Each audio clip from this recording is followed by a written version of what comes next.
Good morning, ladies and gentlemen.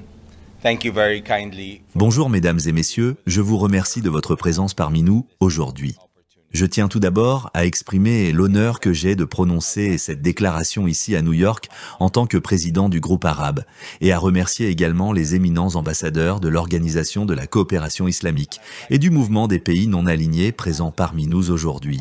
Le plan consistant à déplacer les Palestiniens de Gaza doit être rejeté sans équivoque. Le groupe arabe rejette catégoriquement ce déplacement qui constitue une violation flagrante de l'article 49 de la 4e Convention de Genève de 1949, interdisant le transfert forcé de populations protégées des territoires occupés, quel qu'en soit le motif.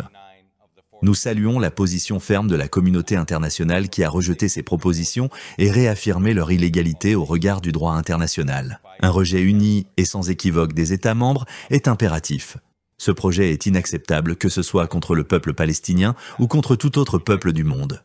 Nous tenons également à mettre en lumière l'agression israélienne croissante et alarmante en Cisjordanie. Ces actions constituent une violation flagrante du droit international et doivent cesser immédiatement.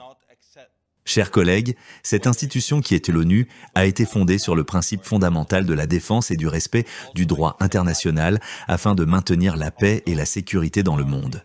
Mais ce dont nous avons été témoins depuis 15 mois met en péril notre système multilatéral. L'adoption par le Conseil de sécurité de la résolution 2735 a été une lueur d'espoir quant à la fin de l'agression israélienne contre Gaza et nous exhortons le Conseil de sécurité à respecter et à appliquer les principes de cette résolution qui appelle à un cessez-le-feu immédiat et complet au retour des civils palestiniens dans leurs foyers et leurs quartiers, dans toutes les zones de Gaza, à la distribution sûre et efficace de l'aide humanitaire à grande échelle, et au rejet de toute tentative de changement démographique ou territorial dans la bande de Gaza, y compris toute action visant à réduire le territoire de Gaza. Enfin, nous saluons l'engagement indéfectible du Qatar, de l'Égypte et des États-Unis à œuvrer sans relâche pour contourner tous les obstacles qui compromettent l'accord de cessez-le-feu. Le monde entier soutient un cessez-le-feu à Gaza et nous souhaitons tous sa pleine mise en œuvre afin d'instaurer une paix durable dans la région et dans le monde. Enfin, nous, pays arabes, souhaitons voir une riviera palestinienne gazaoui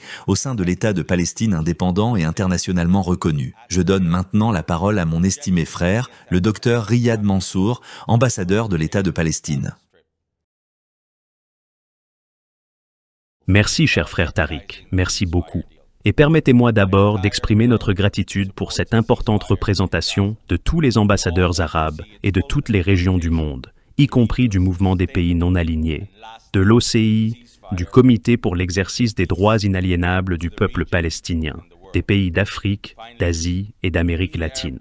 Cette assemblée de tous les ambassadeurs est ici pour approuver le contenu de ce qui a été lu par mon frère Tariq.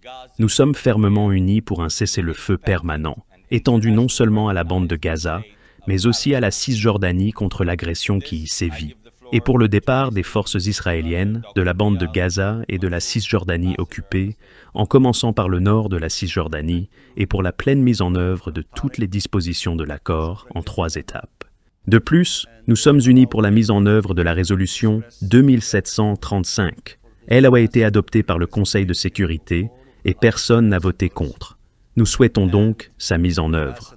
C'est pourquoi nous poursuivrons nos efforts ici, aux Nations Unies, avec le Conseil de sécurité, l'Assemblée générale, le secrétaire général et toutes les composantes de la communauté internationale, pour empêcher que de nouveaux crimes ne soient commis contre le peuple palestinien. Ce dont nous avons besoin, c'est d'ouvrir la voie à la paix. Ce dont nous avons besoin, c'est d'un horizon politique. Ce dont nous avons besoin, c'est de mettre fin à cette occupation illégale au plus vite, comme l'a déclaré la Cour internationale de justice et comme l'a légiféré l'Assemblée générale, à savoir que cette occupation illégale prenne fin dans un délai d'1 an.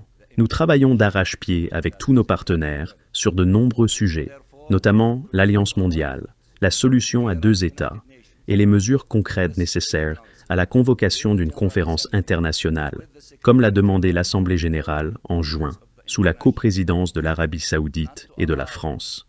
Cette conférence ne sera pas une conférence ordinaire où nous nous réunirons pour faire des déclarations. Nous avons déjà commencé à demander aux pays de s'engager sur des sujets précis. Ils feront tout ce qu'il faut pour contribuer à mettre fin à cette occupation illégale.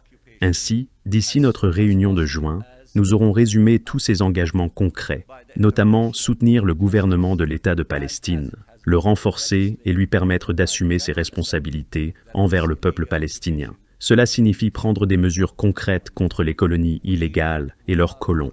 Cela signifie ne pas envoyer d'armes pour tuer les Palestiniens. Cela signifie bien d'autres choses, notamment que certains pays n'ayant pas reconnu l'État de Palestine le fassent, et que le Conseil de sécurité recommande l'admission de l'État de Palestine comme membre à part entière. Nous travaillons toujours avec vous, les médias. Veuillez raconter l'histoire telle qu'elle est et contribuer à notre action pour empêcher que de nouveaux crimes soient commis contre le peuple palestinien, en particulier le crime contre l'humanité consistant à nous imposer une nouvelle Nakba en nous expulsant de notre patrie. Nous n'avons d'autre patrie que la Palestine. Nous aimons la Palestine. Nous reconstruirons la bande de Gaza. Nous reconstruirons la Palestine et, Inch'Allah, nous célébrerons bientôt avec vous l'indépendance de l'État de Palestine après la fin de cette occupation illégale et son adhésion aux Nations Unies. Mesdames et messieurs, voilà le message que nous avions pour vous aujourd'hui. Nous apprécions votre temps et nous vous remercions infiniment. Monsieur, vous avez parlé de la Riviera palestinienne dans un État palestinien indépendant.